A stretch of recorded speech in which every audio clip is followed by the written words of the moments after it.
Welcome back, everybody. We're about to take a deep dive into the diverse methodologies within the Islamic tradition. Forget the clickbait headlines and the fear-mongering. Today we're talking about the real deal. The stuff they don't teach you in your average world religions class. We're talking about a rich history of scholarship, critical thinking, and spiritual development. This isn't just about memorizing a few verses or blindly following rules, it's about understanding the why behind the what. Today we'll explore 5 key areas where Islamic methods play a crucial role: knowledge acquisition, scholarly research, social sciences, ethical behavior, and spiritual development. So buckle up, get ready to have your assumptions challenged, and let's get into it. Let's talk about knowledge, y'all. In the digital age, it's everywhere, right? Just a Google search away. But the Islamic tradition, it's got this whole other level of commitment to seeking knowledge.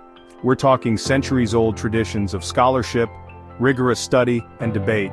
One of the cornerstones of Islamic knowledge acquisition is ijtihad. Now, ijtihad isn't just some fancy word academics throw around. It's all about independent reasoning, critical thinking, and engaging deeply with Islamic texts. We're talking about analyzing the Quran and the Hadith, but not just taking them at face value. It's about understanding the context, the nuances, the different interpretations. And let's not forget the role of traditional Islamic education. We're talking about madrasas and study circles, where students would spend years, sometimes decades, studying under renowned scholars, mastering various disciplines. It was like an intellectual Ironman triathlon, but for knowledge. So, yeah, it's a little different from your average Wikipedia rabbit hole. Hold up, we're going deeper. When it comes to scholarly research, the Islamic tradition doesn't mess around. It's got its own set of rules, principles, and methodologies. We're talking about usul al-fiqh, the science of Islamic jurisprudence. Think of it like this. Usul al-fiqh is like the legal framework for deriving Islamic law. It's about understanding the sources of Islamic law, the methods of interpretation, and applying them to contemporary issues. It's basically Islamic law school, but way more intense. Then there's tafsir, the art and science of Quranic interpretation.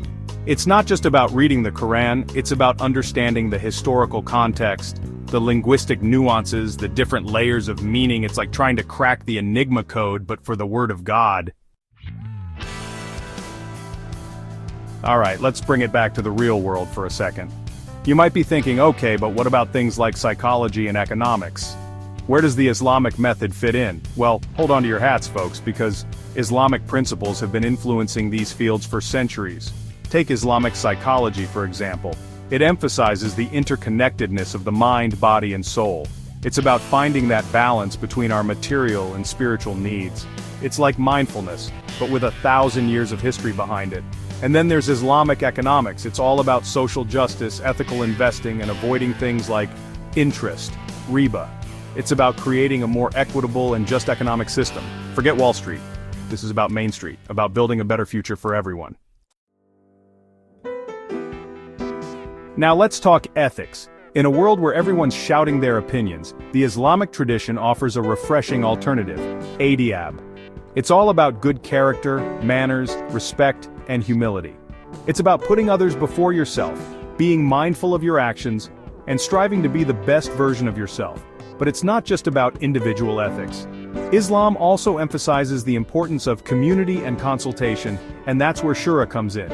It's about making decisions collectively, seeking advice, and considering different perspectives. It's like democracy, but with more tea and baklava. Finally, let's talk about the big question, the meaning of life. The Islamic tradition offers a path for spiritual growth and self-discovery through Sufism. Now, Sufism might seem a little mystical, a little out there. But at its core, it's about purifying the heart, connecting with the divine, and attaining spiritual enlightenment. It's about looking inward, confronting your ego, and striving for spiritual excellence. It's a journey of self-discovery, of breaking free from the shackles of materialism, and finding true contentment. Think of it like this.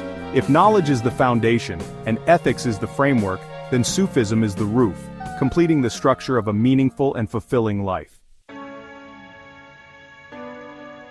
So, there you have it. We've explored 5 key areas where Islamic methods continue to shape and influence our world.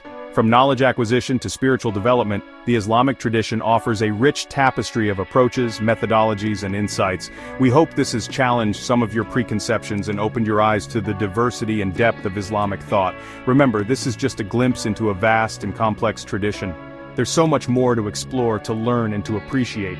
Don't forget to like, share, and subscribe for more insightful content. And as always, keep those critical thinking caps on. Peace out.